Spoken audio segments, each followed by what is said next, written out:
The furor last week on the part of the public, the media, and the Congress over the outrageous bonuses was very, very understandable.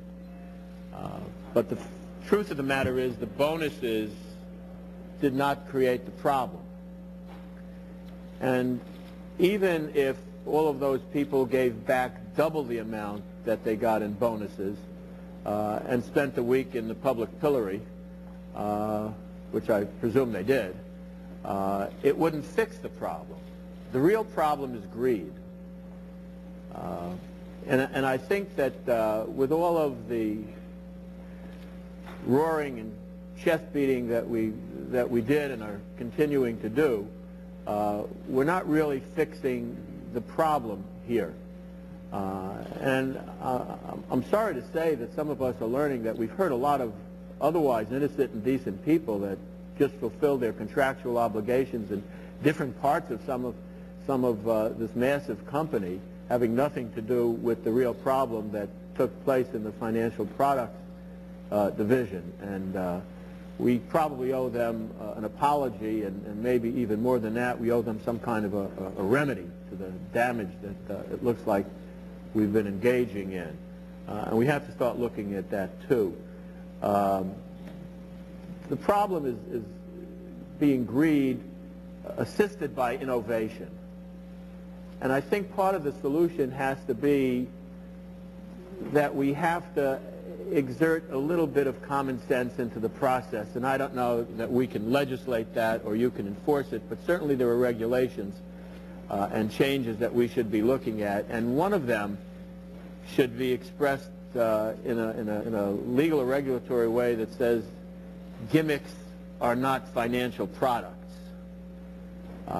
And credit default swaps, although they might have some value somewhere, is really not insurance. Looking forward, we should know that AIG is not the only company that used credit default swaps. How big is that market? How many other companies are out there? And are we looking at them, and are we going to stop pretending that they're issuing insurance and get those products back into the range of reality rather than letting people think they're insured and then having to bail out all those other companies? Secretary Geithner can speak about this because he's done a lot of the work involved in trying to strengthen the CDS market. There was a particularly intense problem at AIG because they were essentially using these swaps to sell insurance against which they neither had capital nor did they have hedging. And so when the insured event occurred, then there were enormous losses. So that was clearly a bad situation. So one approach would be to make sure from a regulatory perspective that those who use CDS instruments have appropriate hedging or other protections to make sure that they can pay off.